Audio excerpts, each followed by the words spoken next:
Hello, everybody. Welcome to Biz Chicks TV. This is the place to be for tips, tools, strategies, and things to help you build a profitable business that's fun to run and take the hassle out of your hustle. Today is Friday. That means we're talking tech, and we're talking tech in English. And it's actually Terralina, that's doing the tech in the background right now. But we are here. Dr. Tachi will be joining us. TJ is on assignment all the way from New York City. But we're going to get started on our, we just want to say welcome, first of all, to everybody watching live and on the replay. You could have been anywhere else in the world, but you decided to hang out with us. And for this, we are grateful. So, this day in tech history. This is compliments of Marcel Brown, or we get our information from Marcel Brown's blog, This Day in Tech History. So let's take a look and see what happened in tech history. February 20th, 1962, John Glenn becomes the first American to orbit Earth. John Glenn was the first one to orbit Earth riding aboard the Friendship 7. He orbits the Earth 3 times in 4 hours, 55 minutes. NASA accomplishes the landmark using an IBM 7030 Stretch supercomputer. Now, if you remember the, what's the name of that movie, Hidden Figures? Hidden Figures. Was it John Glenn that they was trying to get back to the... I think so. He said, I'm not doing it unless girlfriend does the numbers. Look, I need to get back home. Right. Because they're saying they use the IBM 7030 Stretch supercomputer. I was like, no, y'all use... You used her. Katherine Johnson. Right. Exactly. You couldn't even figure out how to get the sucker in the room. Okay, leave alone, get an astronaut back. Hey, Jay. Yeah, I was like, nah, no, it wasn't the supercomputer. And the other lady running the Fortran on the Fortran. Yeah, I wouldn't even trust them to put the bicycle together at Christmas. You know how when your granddad or your uncles are in the truck, and there's over here. Well, I found a screw. It goes somewhere. It holds something. I was like, no, we don't. And they're like, oh, no, you don't need that. I put this together last year. Maybe they made a change. I'm just He got back because of her, because if she had not plotted out the trajectory, he'd have been somewhere he wasn't supposed to be. It would not have been cute. No. And they want us to go to Mars with them. Not unless Katherine Johnson is doing the numbers. I love it. Yes, indeed. Oh my gosh. February 21st, 1893, Thomas Edison receives 3 U.S. patents on this day, 2 of which are in essence the first light switches cut out for incandescent electric lamps. That's what it was called. It wasn't called a light switch. It was called cut out for incandescent electric lamps. Okay. Well, thank you. And I really needed to know that. Scientific names. I'm like, wow, okay. The first burglar alarm was installed February 21st, 1858. The first electrical burglar alarm is installed by inventor Edwin T. Holmes in Boston, Massachusetts. I guess that's the big predecessor to Ring and all of the other alarms that we got going on. February 21st, in my last story, 1878. 1878. Wow. The first telephone book is issued in New Haven, Connecticut by the New Haven Telephone Company. Wow. 21 names. Okay. And the author of this post says you probably have at least twice as many names in your cell phone today. Wow. You know names. That was a lot of people back in 1878. To have a phone, to even own the phone. Yeah, because that was it was a novelty then. There's so many stages to when something is mass adopted that we talk about, and so there's a lot of stages before. So it's at the innovation stage, then it gets to the adoption stage where more and more people get it, and then it gets to the mass stage where it becomes a mass medium and just about everybody has it, where it's ubiquitous. So the 1800s, it was really still at the innovation stage. So kudos to those who had a phone in 1867 or whenever that was. Right, because I'm thinking, I've been watching Gunsmoke. These people didn't have no phones. These people were sweeping dust off the porch and out the house and telegraphing people. Yeah. Right. I also had to get on the horse and ride to wherever they were. The Pony Express thing for the mail. That was big stuff, though. You could get a letter across the country. Pony Express. Weeks. Yeah, Pony Express. And then they had to go through treacherous stuff just to get the mail across. Yes. Now those were the real mailmen. Neither rain nor sleet nor arrows, no slings. No, exactly. Because no disrespect, it's like it's still a tough job. But we have a couple of different letter carriers. So there's this one who, most of them will park the truck and then walk and then go back. He drives from house to house. He'll put it in, get in, and then get out, put it in. I'm like, really? You would not have survived in the Pony Express days. A long time ago. And I wonder, that's interesting. I wonder if that is his way of getting exercise. Because gotta get in and out. You got to get in and out. I know y'all don't think that counts, but it's like doing squats. You're getting in, you're getting out, you're getting in, you're getting out, you're twisting your turn. Anyway, that's a whole nother subject. But I like your theory. Something tells me no, but I like your theory. Okay, and here's the other thing. I think that I like the fact that you still deem them heroes because they face a different threat. Right. They don't know what the heck's in the box. They scan it, they swipe it, they try to do some things to prevent, but they really don't know. So hats off to you guys for hanging in there. And mail. I'm with Tachi. I don't understand. Okay, park the truck and walk, but okay.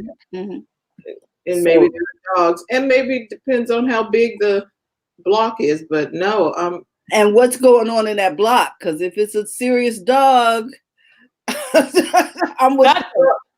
That's a good point. I used to do home visits, and I didn't go anywhere without my pepper spray because I didn't know what was in the yard, seriously, or behind the door. So, anyway, that's a whole nother, I'm always off the rails. I'm sorry, ladies. Okay. Jay said the telegraph. Yes, the telegraph was out because they used to get wires from the Wild West. They were getting wires from someplace else and getting the message out. That was kind of like a text message that took 2 days or something. Yeah, it was a text. But compared to, I guess it was like real time almost. I mean, because they were like they're no dot, and then somebody's writing down the message, and and getting it. And they had a box that they put the copy of the message. Here's the message. They wrote it out for the. I was like, so the message person that was sitting there, the clerk, that dude was, he was the gatekeeper for everything because if he interpreted whatever them little dots and dashes was. Yep. So he was like he was decoding the encryption for WhatsApp. He's the forerunner for WhatsApp. Yeah. So encoding. If he messed up and put in an extra word or two or something, somebody could have been not instead of a yes, a yay instead of a nay. What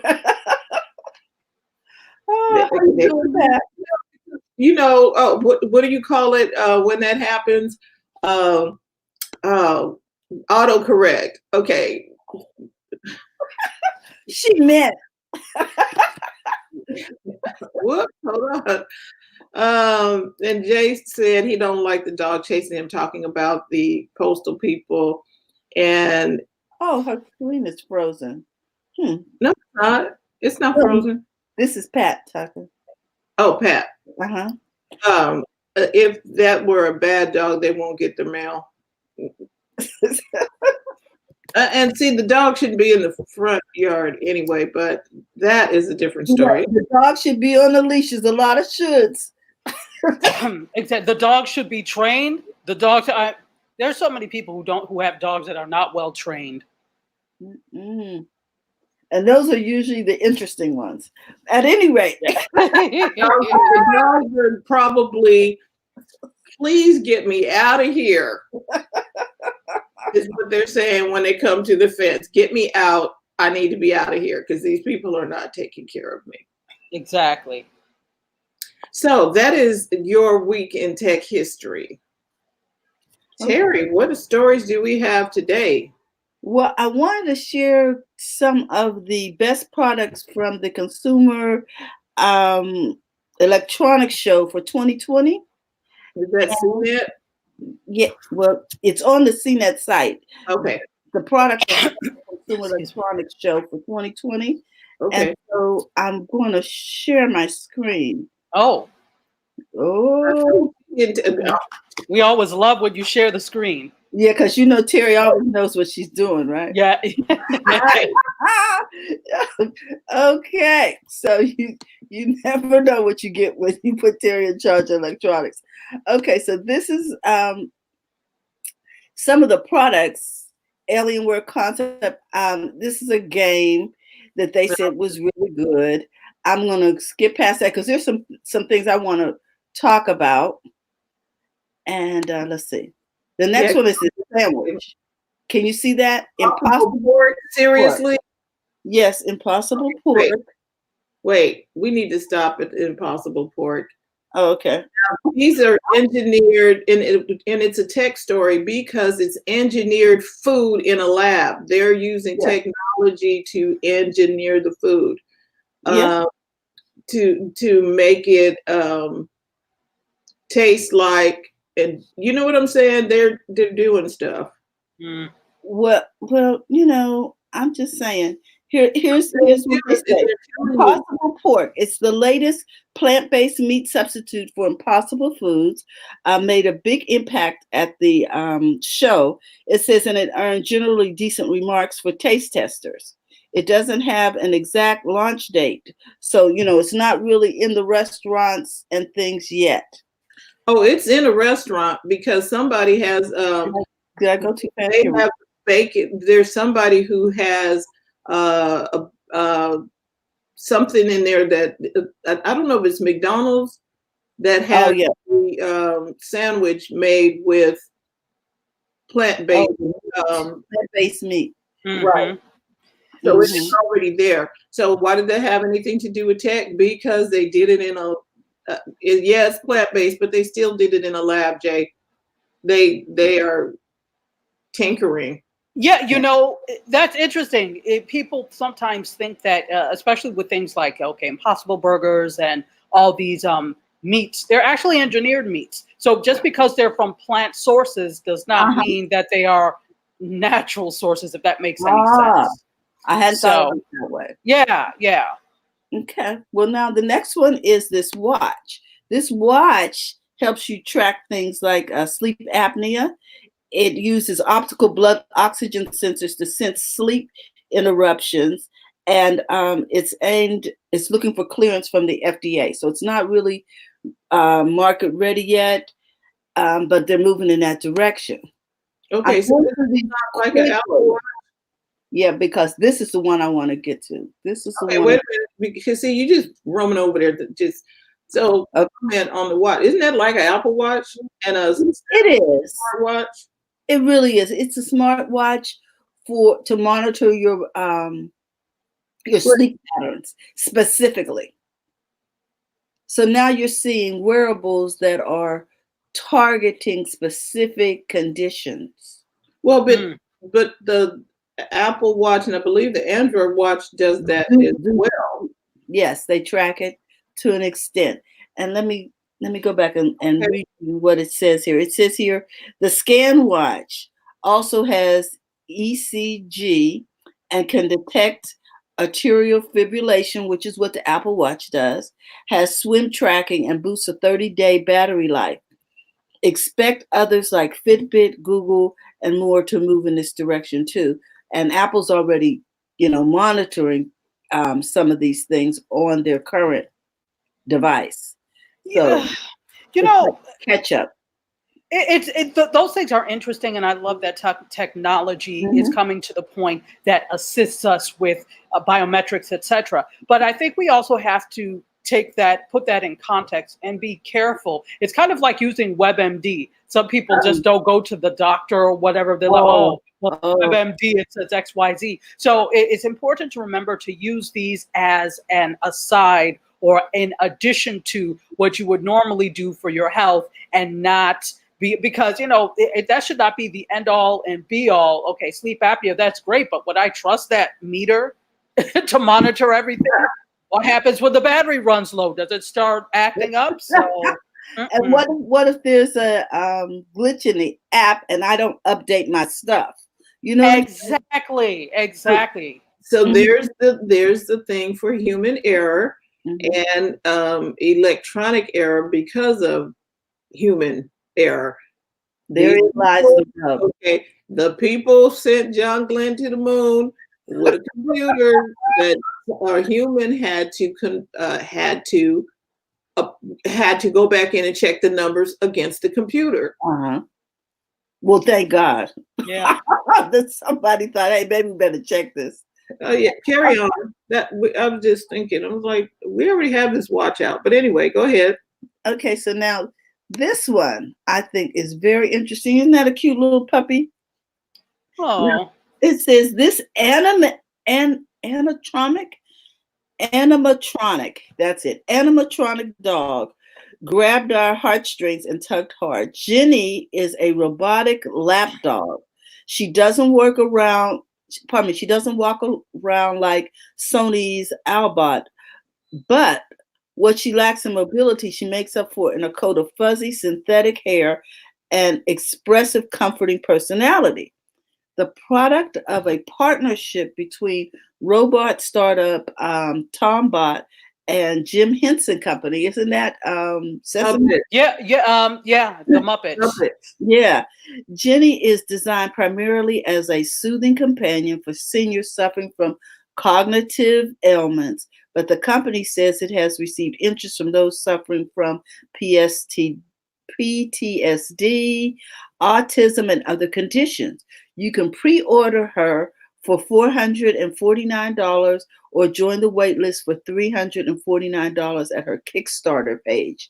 Now, I thought this was interesting, Fran, because we saw comfort animals being introduced. Was it in Japan a couple of years ago? They were robotic. Yeah, And they were robots, flat out plastic and metal. Yeah. yeah, but this has a different feel to it. So the people, but nevertheless, the other I think was a cat, and it had hair. The one in Japan, and so now we see the dog in coming into market here in America. I just think it's very interesting because we don't have the same comments about this dog that we had about the cat. But I do have a comment about this dog. Okay. It's a stuffed animal. That's Well, how I'm feeling. It's a stuffed animal. What is I the was like, what is the difference between this and Teddy Ruxpin? Somebody tell me. That is exactly what was on my mind. I was like, wait a minute. I bought my kids Teddy Ruxpins when they came out, and it talked and it was furry. And I just get the same impression from this dog. And Teddy was not $500. Okay. So I don't know if there's something else going on with this. No, I think it's just a remix of Teddy as a puppy. It's and probably got more expressions with the eyes. You know what I mean? More robotic. okay. So Teddy Ruskin is not available anymore. Somebody took the idea and capitalized on it, but they need to do something with that $400 price tag. And Natalie says The dog is the answer for an ESA, emotional support animal, without having to care or walk a pet, Yeah. which is true. It's still a stuffed animal. And do they have any of the results in terms of studies and I with the doubt it. success? I I doubt it. I doubt it because it's not even in production yet. They're just saying, it could, woulda, coulda, shoulda. You can connect to me. You can connect with anything. Like Francine said, a stuffed animal is a stuffed animal. Right. You feeling me? That you could cuddle, connect to. And there are some, like I was in IKEA, they had these stuffed animals. They were very, very plush, and you want to hold on and cuddle them. And it was very, very soothing to hold on to the stuffed animal, but it wasn't $400. You see where I'm coming from? So anyway, and he does look, I mean, I admit he does look lifelike, but come on now. Yeah, exactly. And then again, here we go with the same argument. This is a robot, so obviously you have to charge him up. Now, what happens one day when somebody really needs, we'll call him Randy, as emotional support? And Randy is not charged. And they're just sitting there like, Randy! Randy! Because they haven't charged it. I think there's a danger. You are so fired. You're fired.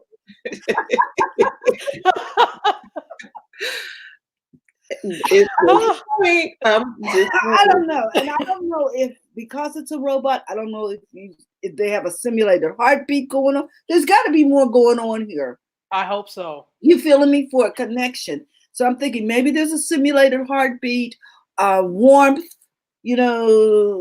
I don't know, whining. I don't know, but something over and above, Teddy Ruxpin, because you had to push a button and all kinds of. I just think, see, there's one thing when people are, you have a stuffed animal and you hold up, they're comfortable, whatever. There's another thing when you're using that as to hold up your emotional state. Yeah, I think it's dangerous to do that with an inanimate object. Although they've animated it, but for all intents and purposes, it is an inanimate object. I think it's dangerous to do that for some people. I think the real dog is a better option. But if you don't have the capacity to care for a dog, et cetera, I can see this too. I just don't know how it works. And I don't claim to know how it works. I'm just saying it's available. It's coming available. And it was Kickstarter that's. And I can see where it would work.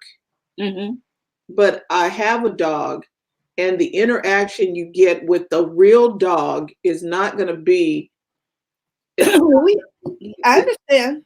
It's going to be difficult to reproduce that. To simulate that. But I'm I'm going to ask some of the therapists in the audience, if they have some input, let us know, because I think we're real. I'm kind of cynical about this. Well, I'm looking at, I'm watching the show Almost Human again. I had to go back and dig it up, find out where it went. Where the robots are almost, it's Stepford Wife-ish to me. Yeah. And so the whole Stepford Wives thing, everything is perfect and it purrs the right way and but that's not how the dog really operates. Like they said, you may not want the dog, because the dog has its own quirks and personality and And sometimes dogs act up, animals act up, cats especially. They're out of their minds sometimes. I don't get the impression that this dog fetches. No, it doesn't walk because it's a lap dog. So you definitely can't meet you at the door. You have to make a concerted effort to pick it up and put it on your lap. And maybe it will come. I don't get me wrong. I think it can have tremendous effect for some people, but it cannot replicate what a live animal can do. We're not there yet with AI. No, not with AI. Nazim says, I miss my Furby. Really? Oh, Furby! I forgot all about Furby. I mean, there's some other things that are a little lower tech that may give you the same results. I don't know. That's why I was asking for input from, if someone watches this on the replay and you're a therapist and you can give us a little more input, we would really appreciate it. Brenna says, I want an animal for Ariana, but I don't want the work. I need a stress reliever too. And the dog does that. In it, there is work. Now, the workaround, Brenna, may be that you're going to have to call in people. Again, you're going to have to reach out for somebody to come clean the poop in the yard, somebody to come and there's going to be work. So and that's something else she'd have to schedule. Whereas this, because it says it can work with autistic children and, so special. And this might work for her daughter. Exactly. I don't know. Yeah. So that's why I'm saying, I would just like to hear input. And if someone has tried this is it available? It says you can pre-order, so it's not available yet. Okay. So what kind of attributes will actually be attributed to the dog when they finish, because it's still over there in Kickstarter. Okay, so let me give, Nazim is saying our office cat is insane. No, cats, they're on some other stuff. There's some other stuff. And then Natalie says, as a veteran with PTSD and a service animal, I know the animals are trained to do certain things when they stress. Okay. I would assume the product should have had some input from the community that knows. Thank you, Natalie. Yeah, see, that's what I'm saying. People who are familiar with, conditions and things, and I know that Natalie is a therapist. She does, work with groups and things. So that's why I wanted some input from somebody else, because to me it just looked like a stuffed animal. But I don't know what else they're going to do with it. So Brenna says, never engaged with Furby. Yeah. And then Pat says, sounds like the human has to comfort the robot. And maybe that's part of the process. I don't know. You know what I mean? Because when we do things for others, it does create other emotional forms of healing. It sets off a different set of endorphins, et cetera, et cetera. I'm no biologist or physicist or anything. I don't take that, as gospel people. I'm just saying that when we do things for people, it makes us feel better. So maybe that's all part of it too. Okay. What's next on, give us one more. Okay. Okay. We'll just go to the next one and talk about this one real quick, because this is about makeup. You can now formulate your own makeup. It says this first of a kind makeup and skincare mixer allows you to create custom formulas of lipstick, skincare, something that you had to do by hand formerly. Now you can do it by putting these cartridges in this little container, and voila. Push the play button. Let's see what happens. Oh, okay. Let's see.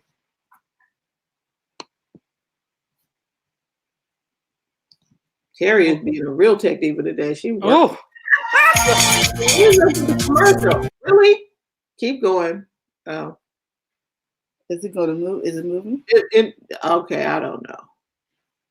It's moving. Oh, okay. The magic of live stream. Wow. I'm like, where is it? The play button, Terry, down in the top. Work. Push. It's not changing. Let's see. Yes, push. I am pushing. You see the little hand there? I hear her clicking too. She's trying. Interesting. It was playing a minute ago. Oh, it was? I thought it had stopped. No, it was playing. Okay. Okay, well, meanwhile, back at the ranch. Now we're going to get Mitsubishi. They better sponsor this, long as that sign has been up. Yes, thank you very much. Oh, here we go. I think this is Mitsubishi. Mitsubishi is playing. It's a commercial that they're making you watch before they. Yeah. Is that what the deal is? Okay. You know they're not going to give you no product without a commercial. Oh, man. Okay. Okay. So let's just talk about the fact that they want us to mix our own makeup now. Yeah. Well, no, they don't want you to mix it. They're saying you can. If you feel led, You can do that. Let me get back to the beginning here. I think that is something that is that could be kind of cool. It depends on the cost, though. Oh. We now have less of a problem with makeup being able to match different skin tones. Years ago, that was the thing. That is like, and that's why I was like, when a makeup artist said, "Oh, I'm going to do," I was always like, "You can't." I'm going to end up looking like Ashen Ghost. I already know this. And that's simply because of not only technique, but also not having the available amount of colors to do things. And so that's why I was really happy. Like the foundation and stuff I use when I go on air, I've used like for years because it like matches me exactly. So, but that's not everybody's MO. So having the ability to mix your own makeup could be a game changer for some people that have skin tones that are not reflected in makeup, whether it's like super, super fair, super, super dark. It could be. Right. Does anybody remember Fashion Fair makeup? Yeah, I do, but that was for the grown folks back in the day. Yes. Right. I have first. You got a choice. Yeah, it was a choice, but it was all over your clothes. Okay. Yes, didn't set. It didn't set, and you know what? They didn't like. Okay, so even back then, like when Fashion Fair and all those things were, also Florrie Roberts or whatever, because she was one of the first that had some for women of color. It didn't appeal to me because the package, it wasn't like for young people, they weren't thinking about that for young people. So it's like, all right, it didn't appeal to me. But then the ones that did kind of like appeal, drugstore brands and stuff, they didn't have diverse types of makeup. So then, enter MAC. And MAC had been on the scene for years because it was really like for film and television makeup art, but it's got this hip, really cool, sleek packaging. That's the stuff that draws us in. And so consequently, those old, the older brands started to suffer because they also weren't changing with the time. We like slick, we like packaging. So it's about the formula and it's about having the colors, but it's also, you don't want something that comes like in a pot the color of an old Tandy computer that is yellowed. You don't want that. Yeah, because Nazim says here, don't show that to my wife. She's a makeup artist. Talking about the mixing your own. Makeup artist, I can see using this. Not necessarily me. Okay, I don't have time. And then Lakeisha says, why reinvent the wheel? I laugh out loud. Of course, I would say that for okay. Some people wash their face, let alone put makeup on. And Pat says, I make my own aluminum-free orange scented deodorant. Okay, so I can see that. And Jay said something about a yellow base. The base is important. Oh, okay. You put the base under the makeup, you know what I'm saying? Oh, no, the yellow base needs, probably, okay, see, now you got to have a chemistry. You got to have knowledge of color. You have to know how to mix color now, and that's not what I want to do. You just want to put it on and go. Right. I understand, but you're right. But there are some people, I would venture to say most people are not trying to sit there and mix their colors. But you have people who are, these are the same people who are, diehard YouTube people that will try these things, would love to do that type of thing. Right. So I don't think this is a tool for the general public who wears makeup or mainstream. No. Mainstream wants it already done. I want Morphe. I want MAC. I want Mary Kay, whoever, right? I just want it done. I just want it done. Let me go and buy my color. See, because most people don't even want to mix two colors together, a foundation, to get their perfect color. They're like, let it be in one bottle. So you're asking me now to actually formulate it? I don't think so. But some people will adhere to this. Yep. Right. And Nazim says, my wife is doing a runway show as we speak. Makeup, obviously, not modeling.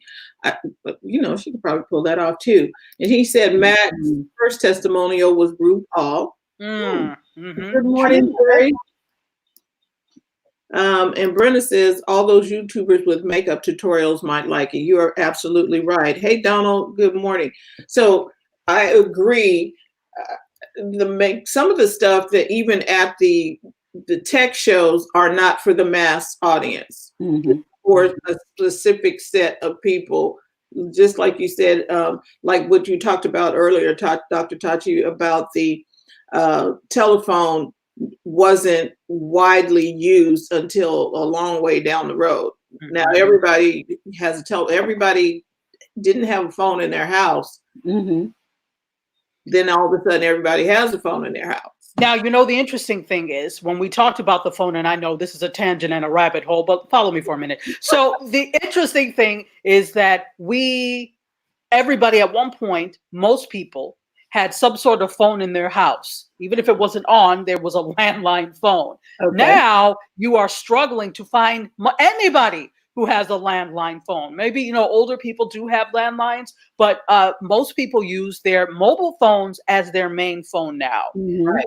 I still have a landline, but it's an internet connected landline. That's one. And two, I still use my cell phone as my main number that I give out or whatever. So it seems that we've gone backwards, and not really backwards, because a phone it's still a phone and it's still phone technology, but we've gone backwards in terms of departing from that. Same thing with television. Most people still do have TVs. At one point, it was 100% saturation rate, but now we're looking at millennials, right? Who and Gen Z, more so the upper end of Gen Z, who may be on their own now, either living in dorms or whatever, and they don't have TVs. So we've gone backwards from being at almost 100% saturation to less than that. So It's interesting as new technology comes out, how we have less and less of a saturation of these things. Right. And it's like it went around the circle, and we don't want that anymore because we have TV in my pocket. Exactly. There you exactly. Go. You can watch anything you want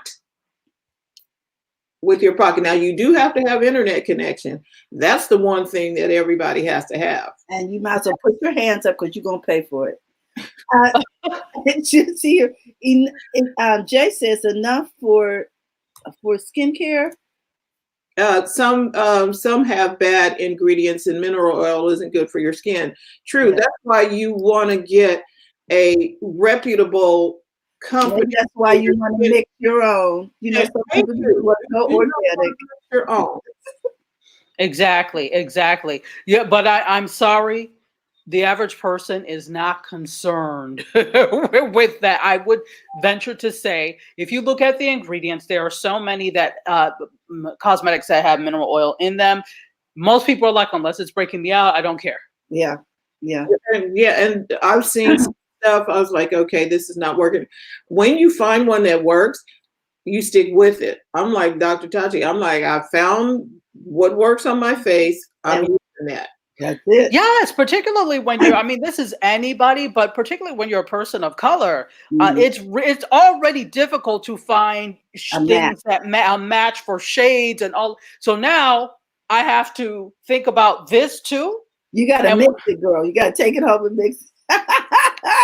Oh, the trials and tribulations of being of color, I guess. Okay. So when I went somewhere and someone says, oh, we have a makeup line that we can match your skin perfectly.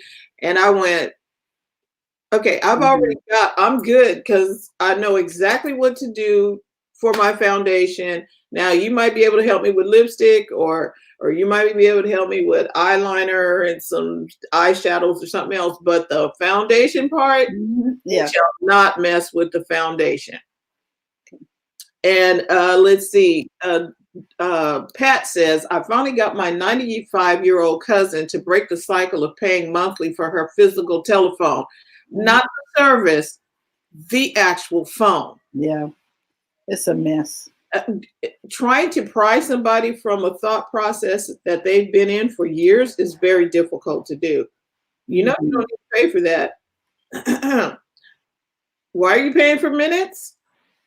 Oh, I get 1,500 minutes. Like, whoa, hold on. Why are we paying for minutes? Now, I do want to share one more thing because this one is really Okay, so let me do these comments real quick because okay. match up, and then I'm gonna let you take that away. All right. Nazim says I watch YouTube TV on his cell phone. He watches YouTube TV on the cell phone. Natalie says watch it in your pocket, watch it anywhere. That's a good. You need to write advertising, Natalie. Go ahead. Watch it anywhere. That's good. And Brenna, speaking of makeup and the contents of it, petroleum is not good for your skin. Mm-hmm. And Jay said you're going to have to pay more for better ingredients. That's true. And then our resident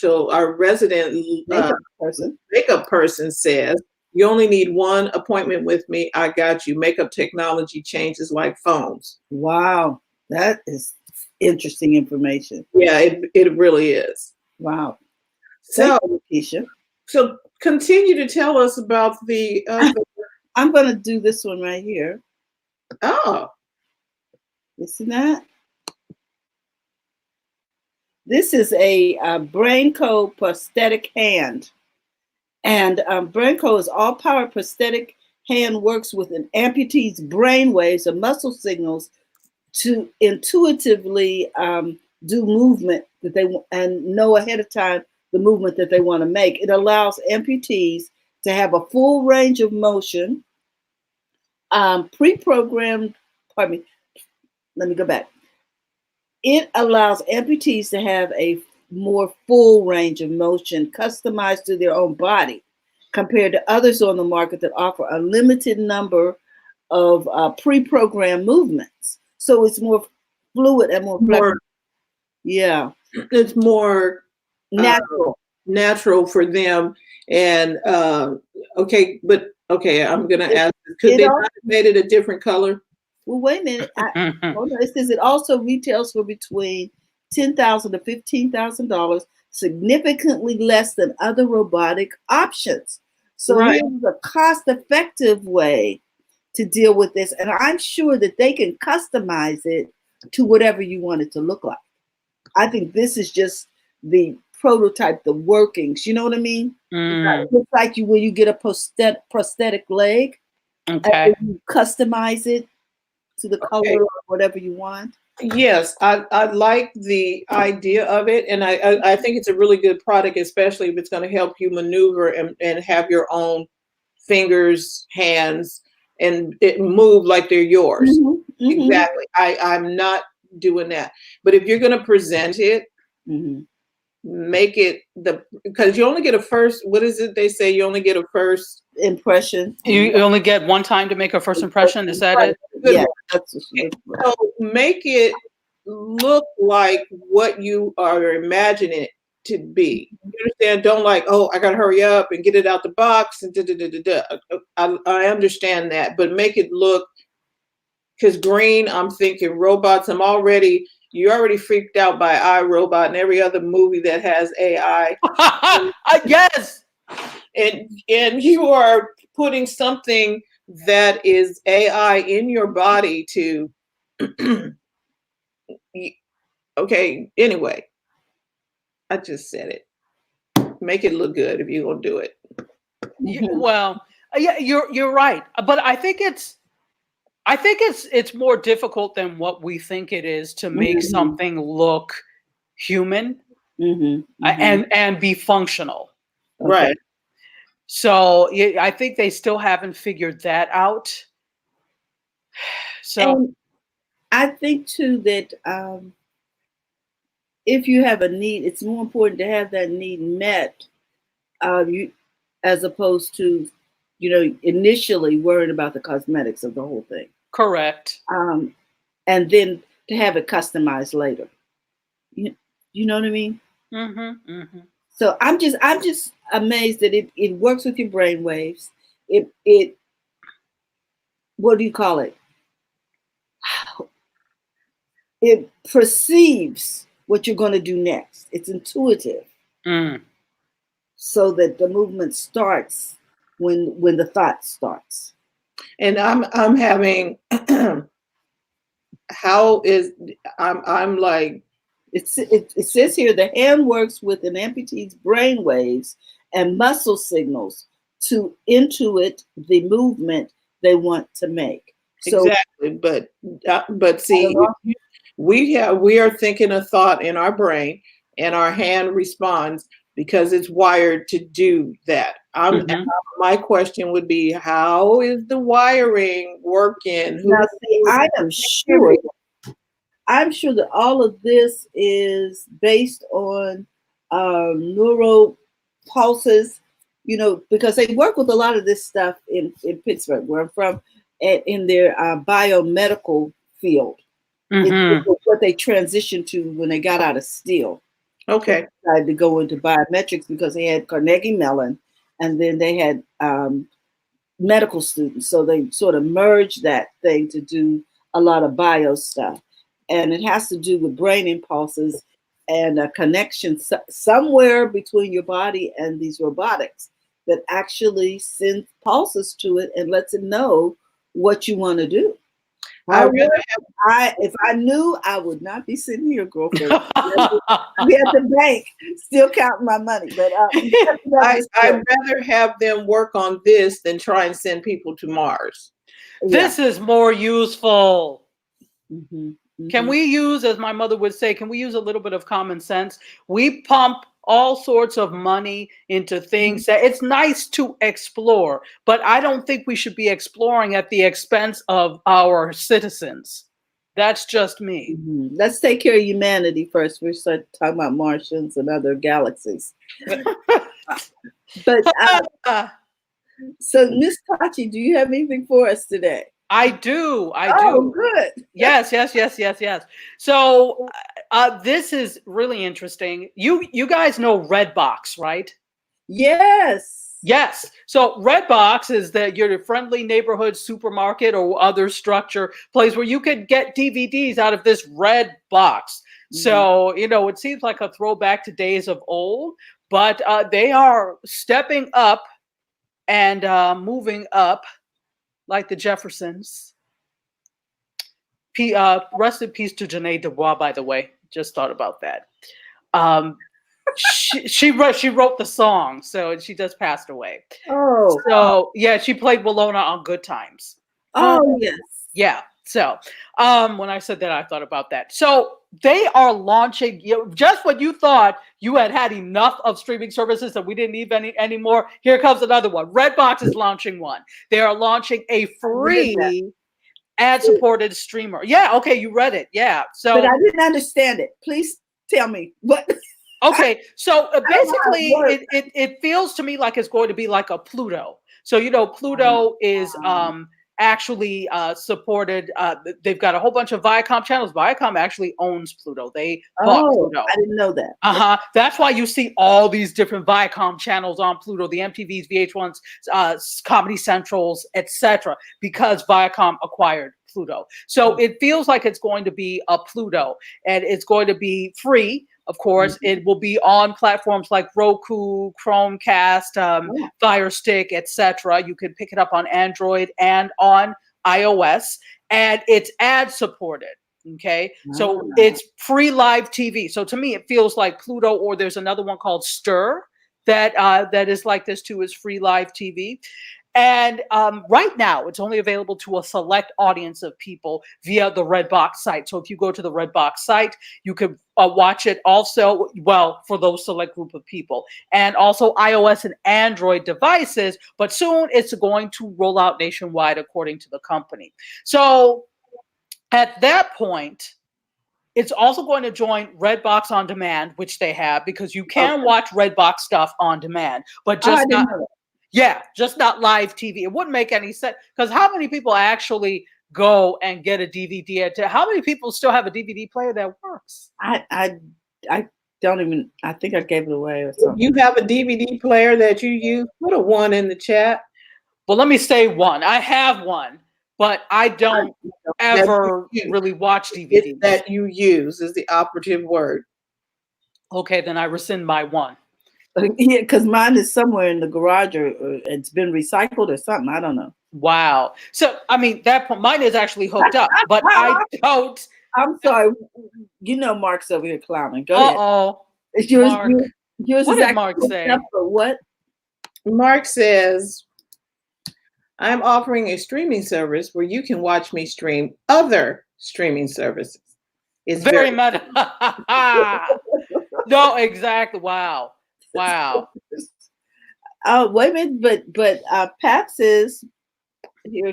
oh, sorry, Brenna. Hold on a minute. Pat says, I still got my DVD, cassettes, VHS, and DAT players. We know you do. You don't even have to tell us that, Pat, because we know you by now. We know you still have the Nope. 8-track and everything because you have this nostalgia Going on about you. She really does. So she didn't even have to say. I knew that was the case. But go ahead. Sorry. Jay says that he does not use the DVD player anymore. And Donald says his laptop has one. See, now what I learned is laptops don't even come with DVD players. They don't, because I have 2 MacBook Pros. The one that I have, the old one, is from 2010. That still has a DVD player. I bought one in 2018. It doesn't. It barely has 2 USB-C ports, and that's it. That's all you get out of them. So they don't do the DVD player thing anymore. If you want one, you have to buy it separately as a dongle and put it in. But most people, because of streaming, most people are not using hard media anymore. Mm-hmm. You're absolutely right. Because when was the last time? I'm not buying a DVD movie. Now, I like The Matrix. I have Matrix 1, 2, and 3. Somebody gave them to me as a gift. They're sitting on the shelf with no way to play them. You know something? And a lot of these promotions say we're going to send you a DVD. And I'm like, okay. I don't know. I can't play it. I don't have any proper equipment. And maybe that's on me, because over here Pat says what? Just laugh out loud. She says it's not even nostalgia. I figure as long as it works, I'm going to use it. Well, and Brenna says what? Did we get Brenna's comment? Brenna just said, I'm like Pat, I have them all but an 8-track. And you know, that's okay. I think especially if you really value your old media, you still play them. Absolutely. I mean, I have a couple of albums, no way to play them, but I have a couple of albums. I think keeping those old forms of media alive are definitely needed, especially as a media person and a media researcher, etc. I believe in all of that. But for the masses tend to move on when new technology appears. And if this means because let me tell you how happy I was about streaming when I, was regularly teaching dance. So before I carried my little boom box with the CD player and a whole stack of CDs for warm up and all of that. As soon as MP3 players became a thing, and then you could use your phone and hook things up, I was like, whoo, now I can make playlists. I don't have to carry a whole bunch of media. So it just makes things easier. So the masses are going to move on. They're not going to hold on to hard media. No. And we were working on a project, and we were trying to figure out, oh wait, we need everything that we were looking for was backed up on a VHS or something. So we had to convert it from VHS to get it into digital media, and that was like, okay, well, where are we going to find a VHS machine? Oh wait, had to go, because we sure weren't going to go buy one. So we had to go and find it in the back room somewhere, and we dug it out, and then we had to hook it up. Okay, wait, we need composite cables. And does anybody even remember what to do? You know what I'm saying? Exactly. I do, but I'm not everybody. No, so it's not for the faint of heart. It's not for everybody to do. If you have a skill set to do that, you can get paid just because. Exactly. I saw in a store that they still had turntables. I'm not talking about the ones DJs use. I'm talking about a turntable where they're bringing them back. Mm-hmm. Vinyl is coming back, and I see the same thing probably going to happen with cassette tapes. The little ones. somebody's going to say, okay, look, I long for that stuff. And people are throwing that stuff away like mad. You know what I'm saying? See, I disagree. The cassettes ain't coming back. No, cassettes, there's too many problems with this. The same thing with VHS. What happens with cassettes of any type is that they are magnetic. They are analog media. And every time, you remember whenever you used to drop a VHS, you would start to see these little white glitches. And when you would watch the tape, that's because information is actually physically falling off of them. And they don't hold up well. I have a bunch of cassettes because I just still have them, but I doubt they even work because I live in a hot, humid climate. So if they even still work, I'm sure they've all disintegrated to hell by now. So that's the thing. You cannot, unless you have cold storage that will preserve these things. It's very difficult to preserve these things. So I don't see magnetic tape making a comeback. Okay. No, not tape. Now cassettes and DVDs, they might hang on because they're kind of like a LP. It's kind of like a vinyl. The vinyls are coming back. Vinyl is actually more durable than cassette tape, though. So it's just larger. It's a larger format, but it's actually more durable. Remember, the cassette tape lives inside a case, a housing, which would seem it's protected, but it's got all that exposed area, and it tangles up inside the player. It wrinkles. They could keep that. Give me my ones and zeros binary code any day for music. No problem. Yes. Let's see. Nazim had to run. Thank you very much, Nazim, for checking in. Pat says, or let me start with Brenna. She says, I have DVDs categorized outside of their case. Oh, and a record player. Pat says, I've listened to LPs and have a CD burner, which converts LPs and 45s to CDs. That's a lot of work. That is a lot of work. I keep old albums, even though I don't have a turntable. This is Mark Ward. When I die and people go through my things, I want them to say, OMG, look at this. He's like this. We didn't know him like we thought we did. So very kind of you to think of those of us that are still around when you That have to sift through all your stuff. I'm trying to get rid of my stuff so people don't have to do a lot of sifting. You know what? That is very kind of you. Seriously. That's very because you don't want to think about those things. Another Chad, you don't want to think about those things. But you know all these people that hoard stuff, and it's like, I'm like, not to be funny, but you won't be around forever. So you want all of us to sift through. And if you've ever cleaned out someone's house, I cleaned out my mom's house. She still had the braids from when she cut my hair as a baby. I'm like, I am not feeling this stuff. Come on, people. Wow. You know how you do the little stuff for babies, the little first booty and all that? Yeah. Report cards from grade school. Come on. I'm telling you. And then someone will bring them back to you. I thought you'd like this. Yeah. My brother keeps trying to make me the curator of all the pictures from 1950 to the present. I'm like, who are these people? I don't know.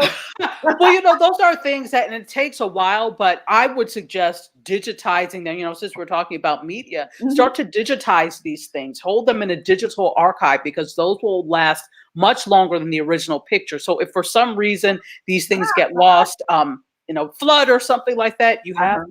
I'm sorry. Carlos says, I still have my first toenail clippings. I'm just like, I'm sorry. I didn't mean laughing. Like, come on, Carlos. Thank you, Carlos. Thank you for that lovely picture. Okay.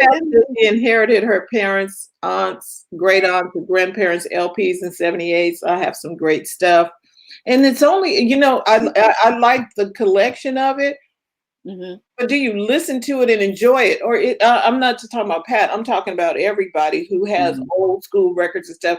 Is it nice to look at, or are you remembering the memory of it? Or can you play it every once in a while and listen to it and enjoy it? Well, it reminds me of people who kept the Victrolas, and the original records. You had to do this. It's Maybe once in a while you go in there and you show somebody or you enjoy it. Okay. It's a nostalgia thing. It is. Mark said, I want people to be burdened with my past. So very kind of you. Thank you. Oh, Let's see. And Carlos says, oh, the clackety clack of what fun of the vinyl crackling when it goes around. And Jay says, my friend has a full room of vinyl albums he's collected since he was a boy. I'm still trying to figure out what happened to my Michael Jackson 5 albums. Uh-oh. I haven't seen them. I was like, I know I didn't give them away. Uh-oh. Somebody saw them. My question is, where do you buy needles for these things? They sell them. That's interesting. Right. Yeah. The same people who probably sell the turntables sell them. Oh, okay. Brenna says, nice. Neil's Yard Remedies, organic. Okay. They're still having a conversation about skincare. But the skincare, yeah. And Pat says, my family's like that. We have stuff going back to slavery. The Durham County Library was thrilled to add those documents, etc., to their collection. Lots of Black folks in particular don't value what they have and don't realize that historians love to explore that old stuff. Absolutely. Wow. Nice. Wow. I have my mother's love letters from World War II. My dad was a Tuskegee Airman. What? Now that he wasn't a flyer. It doesn't matter. It doesn't matter. Yeah, he was an airman. Mm-hmm. Yeah, he was in the color corps. Yeah. Okay, but that's like major history. It is. And that is something worth keeping. So you still have them letters, right? I still have the original letters, yeah. Yes. Oh, okay, because I was going to say, okay. I need to digitize them because the paper, I'm scared to open it. And the other thing is, because I'm the daughter, I have not read the letters. I'm like, if there's something in here ugly, I don't want to know. You don't want to know. And maybe we take that to history, take it to the museum somewhere, let them put the white gloves on and do what they do with it. Absolutely. And you get the digital copy of it, but you now know that it's preserved for those who want to know. Like my granddaughter may want to read this stuff about her great grandmother. Absolutely. You know what I'm saying? Absolutely. Ladies, I don't want to interrupt, but I didn't want to leave without saying bye because I have that meeting. So I just want to say bye to everyone. We're all getting ready to Thank you. Appreciate you. You got to go. Okay. Bye. And Pat, thank you for this comment. If I know where if I got siblings, she said I know where the records went. Mm-hmm. Check my brother and see if he got my stuff. I'm like, bye. So this was a good conversation. Thank you all for tuning in with us today. We're going to let you get to your Friday and start your weekend. Appreciate you all for being a part of our Tech Life Weekly. We'll be back on Monday talking tech in English. And Saturday we'll be in the playground. Oh, Sunday, you mean? Mm-hmm. Oh, yes, Sunday. Yes. Yes. So we started a playground. So if you are interested and you need help with your tech stuff, like learning something on your phone or having help with your computer or anything like that, we've created a playground. It's live on Sundays, meaning live in person. You got to live in Sacramento to come to the playground, or in the Sacramento area, you can come visit if you want to, but you can come and get some help with your stuff. Sundays at noon at our office. Just send us a text or a chat or something and we will give you details. But you can come. We're going to be doing tech playgrounds just because a lot of people, including myself, don't know how to use some stuff. And we're all going to learn together. Sounds like a plan. All right. I want to remind you that Monday is Coffee Thoughts. And Pat is going to be with us on Monday. Oh, fantastic. Pat, we look forward to it. Yeah, because she's been attending conferences and stuff. She's going to give us a rundown. Oh, right. Okay. So with that, we want to remind you, don't forget to go to the front of your own line. We love you. See you Monday. Bye-bye. Bye-bye.